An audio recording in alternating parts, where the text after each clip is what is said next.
कम अज कम दिल में नदामत हो, दिल में शर्मिंदगी हो, गुनाह का एहसास हो कि मुझसे गुनाह हो गया है। हजरत सालबा रदी अल्लाह ताला अन्हु 16 साल का बच्चा मेरे आका सल्लल्लाहु अलैहि वसल्लम से मोहब्बत करता है। 16 साल की उम्र में नबी करीम सल्लल्लाहु अलैहि वसल्लम से इश्क किया, हुजूर से प्यार किया। मफहूमन हदीस पेश कर रहा हूँ, हुजूर का खादिम है, हुजूर की खिदमत करता है और हुजूर अकरम सल्लल्लाहु अलैहि वसल्लम जिस काम पर भेजते वो काम करने के लिए जाता। किसी सहाबी के लिए पैगाम देना होता, सालबा को हुजूर भेजते। किसी गैर मुस्लिम तक पैगाम पहुंचाना होता, हुजूर सालबा को भेजते। किसी चीज को खरीदना होता, हुजूर अकरम सल्लल्लाहु अलैहि वसल्लम सालबा को भेजते। सालबा हुजूर अकरम सल्लल्लाहु अलैहि वसल्लम के हुक्म पर अमल करते। लेकिन एक दिन मेरे आका सल्लल्लाहु अलैहि वसल्लम ने हजरत सालबा, वो 16 ईयर ओल्ड हजरत सालबा मेरे आका सल्लल्लाहु अलैहि वसल्लम किसी काम पर भेजते हैं। आधे दिन का काम था लेकिन बहुत वक्त हो गया, सालबा वापस नहीं आए। सालबा कहाँ गए? जब वापस आ रहे थे तो देखा कि एक हम्माम है, उस हम्माम में एक औरत नहा रही है, एक पर्दा लटका हुआ है, हवा का तेज झोंका आता है, पर्दा उठता है, उनकी नजर उस औरत पर पड़ जाती है। उनके दिल में कुछ रगबत हुई, कुछ मैलान हुआ, दिल में ख्याल आया, है सालबा दूसरी नजर तो हराम है लेकिन आज तूने किया क्या? आज तूने इस औरत को देख लिया, ये औरत नहा रही थी, तूने इस हालत में देख लिया। तेरा दावा यह है कि तू हुजूर अकरम सल्लल्लाहु अलैहि वसल्लम का गुलाम है। इतनी कम उम्री में अल्लाह जल्ला वाला ने तुझे इतना बड़ा मकाम दिया, इतनी बुलंदी दी। दुनिया तुझे खादिम मुस्तफ़ा कहती है, दुनिया तुझे हुजूर अकरम सल्लल्लाहु अलैहि वसल्लम का सहाबी कहती है। हुजूर का खिदमत गुजार होके इस औरत को तूने देखा। सालबा पर रिक्कत तारी हो गई, इस कदर रोए, चेहरा आंसुओं से भीग गया। सालबा रोते हुए अपने आप से ये कहते हैं, हो ना हो मेरे आका सल्लल्लाहु अलैहि वसल्लम पर ये वही नाजिल हो चुकी होगी, अल्लाह ने कलाम किया होगा कि सालबा मुनाफिक हो गया है। हुजूर अकरम सल्लल्लाहु अलैहि वसल्लम की खिदमत में रहने वाला और इस तरह इस औरत को देख लिया, अल्लाह जल्ला वाला की वही आ चुकी होगी, किस मुंह से हुजूर की बारगाह में जाऊंगा? है सालबा अब तू इस बात का हकदार नहीं कि तू हुजूर की बारगाह में जाए। उस 16 साल के बच्चे के ज़हनी ख्यालात और उसके ज़हनी इर्तिका को जरा चश्मे तसव्वुर से देखें, तखय्युल बांधें कि उसको अल्लाह जल्ला वाला ने कितनी फिरासत दी, किस कदर नदामत, शर्मिंदगी, शर्मसारी की कैफियत उसके दिल में पैदा हुई। ये शर्मसारी की कैफियत कि हमारे दिल में भी है, हम इंसान हैं, गुनाह इंसान से हो जाता है, लेकिन गुनाह के बाद हमारा रिएक्शन क्या होता है? हम क्या ढीठ हो जाते हैं? एक गुनाह हो तो उसके बाद 10-10 गुनाह करते हैं। घर में तन्हाई में पोर्नोग्राफी देखने वाले भी इस बात पर गौर करें, औरतों से बातें करने वाले भी इस बात पर गौर करें कि जिसके दिल में डर हो, जिसके दिल में खौफ हो, जिसे हुजूर का कुर्ब मिला हो, उसके दिल की कैफियत कैसे बदलती हैं। सालबा रदी अल्लाह ताला अन्हु रो रहे हैं, उन पर रिक्कत तारी है, हुजूर की बारगाह में हाजिर नहीं होते। सालबा कहाँ जाते हैं? पहाड़ पर जाके इबादत करते हैं, अल्लाह को याद करते हैं, रोते हैं। अब नबी करीम सल्लल्लाहु अलैहि वसल्लम ने नमाज पढ़ाई, सलाम फेरने के बाद अपने सहाबा से हुजूर ने खिताब किया,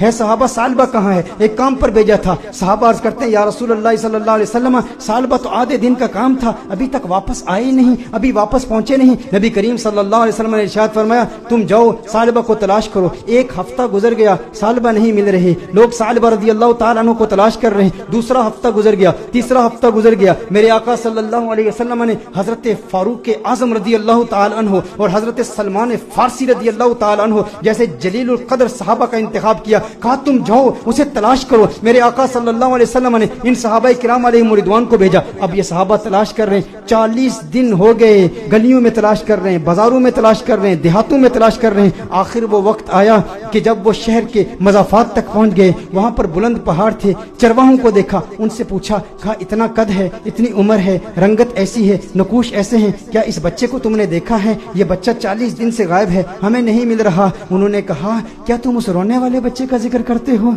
वो जो रोता बहुत है? कहा क्या मतलब? कहा उस रोने वाले बच्चे का जिक्र करते हो जिस पर हमेशा रिक्कत तारी रहती है? कहा क्या मतलब, कौन सा रोने वाला बच्चा? कहा जो तुमने उसकी डिस्क्रिप्शन बयान की है ना, जब हम रात को सोते हैं ना तो उन बुलंद पहाड़ों से एक बच्चे की रोने की आवाजें आती हैं, उसकी दर्द भरी आवाज हमारे सीने तक पहुंचती है, वो रोता है और रो रो के अल्लाह को पुकारता है, वो माफिया मांगता है, हमें पता नहीं उससे हुआ क्या है। कहा वो आपके पास कब आता है? कहा हम चरवाहे हैं, बकरियां चराते हैं, कभी कभी आ जाता है, बकरियों का दूध पीता है और चला जाता है। फारूक आजम ने फरमाया कब आएगा? कहा ये उसके आने का वक्त है, अभी आ ही रहा होगा। फारूक आजम रदी अल्लाह ताला अन्हु عنہ سلمان فارسی رضی اللہ تعالیٰ عنہ علیحدہ ہو کر چھپ جاتے ہیں کہ کہیں سالبہ ہی نہ ہو. دیکھتے ہیں کہ سالبہ آ رہا ہے, سالبہ آ رہا ہے تو رو رہا ہے. دودھ پیتا ہے پیالے میں, لیکن پیالے میں دودھ کے ساتھ اس کے آنسو بھی گر رہے ہیں. فاروق اعظم رضی اللہ تعالیٰ عنہ فوراً باہر آتے ہیں. سلمان فارسی فوراً باہر آتے ہیں. او سالبہ تجھے کیا ہوا ہے؟ سالبہ تیرا چہرہ بدل گیا, اس قدر نحیف ہو گیا, اس قدر کمزور ہو گیا. سالبہ نے فاروق اعظم کو دیکھا, کہا نہیں نہیں میرے قریب نہیں آنا,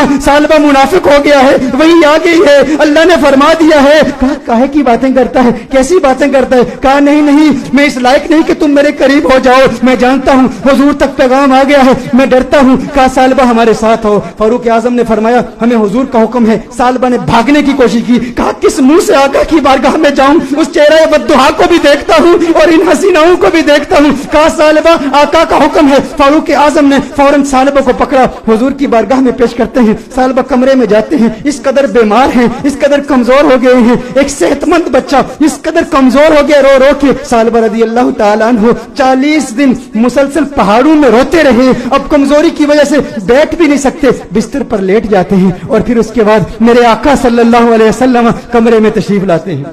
نبی کریم صلی اللہ علیہ وسلم جب کمرے میں تشریف لاتے ہیں, وہ کریم آقا ہیں, ان کی شان کریمی کے کیا کہنے, ان کی عظمتوں کے کیا کہنے. شہیدِ سالبہ کو دیکھتے ہیں تو میرے آقا صلی اللہ علیہ وسلم بستر کے قریب تشریف لاتے ہیں, اس کے سر کو اٹھاتے ہیں, اپنی گود میں رکھتے ہیں. ارے کیا قسمت ہے اس صحابی کی. میں کہتا ہوں دوستو, گناہ ہو جائے لیکن گناہ کے بعد بھی شرمندگی بھی ایسی ہو, گناہ ہو جائے پھر گناہ کے بعد ندامت بھی ایسی ہو, گناہ ہو جائے لیکن گناہ کے بعد اپنے نفس کو سزا کا سلسلہ بھی ایسا ہو. اور پھر جب اللہ توبہ قبول کرتا ہے نا تو پھر قسمت عروج پہ ہوتی ہے, پھر اس کے مقدر یوں جھانکتے ہیں, اللہ ایسا کرم فرماتا ہے کہ اسے پھر آقا کی گود نصیب ہوتی ہے. میرے آقا ارشاد فرماتے ہیں اے سالبہ آنکھیں کھولو. سالبہ آنکھیں کھولتے ہیں, کہتے ہیں یا رسول اللہ, آقا میں گنہگار, میں سیاکار, آقا مجھے آپ کی گود ملی, میں اس قابل کہاں. آقا مجھے پتا ہے وہی آ گئی ہے, مجھے پتا ہے آیت آ گئی ہے, آپ کو بتا دیا گیا ہے کہ سالبہ منافق ہو گیا. یا رسول اللہ صلی اللہ علیہ وسلم میں اس قابل نہیں کہ آپ کی گود میں لیٹوں. سالبہ کہتے ہیں یا رسول اللہ صلی اللہ علیہ وسلم میں نے ایک عورت کو یوں دیکھ لیا. میرے آقا نے ارشاد فرمایا تو پھر تو توبہ کر لے. سالبہ کہتے ہیں مجھے ڈر ہے اس بات کا کہ جہنم کے نچلے درجے میں مجھے پھینکا جائے گا, مجھے جلایا جائے گا. حضور نے ارشاد فرمایا مومن ڈرتا بھی تو ہے لیکن مومن کی ایک اور کیفیت بھی ہے, وہ امید کی کیفیت ہے. کہا اللہ سے امید کیا رکھتا ہے؟ کہا امید تو یہ ہے کہ میرے اللہ مجھے معاف کر دے گا. حضور نے ارشاد فرمایا پھر اللہ سے جو تو زن رکھتا ہے اللہ کو اپنے زن کے مطابق پائے گا, یہ امید رکھ کہ میرا اللہ تجھے معاف کر دے گا. حضور اکرم صلی اللہ علیہ وسلم نے دستے دعا بلند کیے, سالبہ کو دعائیں دی. جب سالبہ خوش ہو گئے کہ مجھے آقا کی دعائیں ملی اور میرے منافق ہونے کے حوالے سے کوئی آیت نازل نہیں ہوئی, تو اس وقت سالبہ حضور سے عرض کرتے ہیں یا رسول اللہ صلی اللہ علیہ وسلم یوں محسوس کر رہا ہوں جیسے میرے جسم میں ہزاروں کیڑے رینگ رہے ہیں, اس قدر درد محسوس کر رہا ہوں. میرے آقا رونے لگے, یا رسول اللہ صلی اللہ علیہ وسلم آقا کیوں گریہ فرما رہے ہیں, آقا کیوں رو رہے ہیں؟ میرے آقا نے ارشاد فرمایا اے سالبہ تیری موت کا وقت آ گیا ہے, ملک الموت آ رہے ہیں, تیرے جانے کا وقت آ گیا ہے. سالبہ نے دیکھا ارے مقدر والا ہے وہ جس کی موت آقا کی گود میں ہو, کاش یوں موت آئے میرے ہم نشی نزاکا اور ہو جائے منظر ہنسی, کاش یوں موت آئے میرے ہم نشی نزاکا اور ہو جائے منظر ہنسی. وہ ادھر اپنی زلفیں سوارا کرے اور ادھر دم ہمارا نکلتا رہے. ارے کیسا قسمت والا ہے, آقا کی گود میں سالبہ کی موت واقع ہو گئی, سالبہ کی روح قفس انصری سے پرواز کر گئی. میرے دوستو یہی پیغام ہے, اگر چاہتے ہو آقا کا کرم ملے تو آج میلاد کی محفل کا یہ پیغام لے جاؤ کہ غم کا ایک سبب گناہ بھی ہے. اگر تم گناہوں سے توبہ کرو گے ڈپریشن ختم ہو جائے گی, حضور کا پیار ملے گا, حضور کی محبت ملے گی, حضور کا عشق ملے گا. والدین کو وقت دو, اپنے بچوں کو وقت دو, نمازوں میں استقامت حاصل کرو, گناہ جو کیے ان سے توبہ کرو, جو نمازیں قضا کی ہیں, جو روزے قضا کیے ہیں ان کی قضا عمری کرو, حسن اخلاق سے پیش آؤ. جو رشتہ دار ناراض ہیں صلہ رحمی کے جذبے کے ساتھ ان سے ملاقات کرو, وہ پوچھے کیا ہو گیا ہے, میرے گھر میں آج کیوں آیا ہے, کبھی نہیں آیا. کہا تجھے نہیں پتا کل کنز الہدیٰ میں محفل میلاد ہوئی تھی, آقا کا میلاد ہوا ہے اس لیے آیا ہوں. ارے جس سے مل رہا ہے ویسے تو تیرے چہرے پر 12 بجے ہوتے ہیں, آج مسکرا کیوں رہا ہے, کیوں مسکرا رہا ہوں؟ کل حضور کی میلاد کی محفل تھی, میلاد ہوئی ہے, میلاد نے مسکرانا سکھا دیا, میلاد نے زندگی گزارنا سکھا دیا, میلاد نے گناہ سے توبہ کرنا سکھا دیا, میلاد نے ڈپریشن سے بچنا سکھا دیا. میرے دوستو آؤ آج دل میں یہ پختہ ارادہ کرو, ہم گناہوں سے بچیں گے.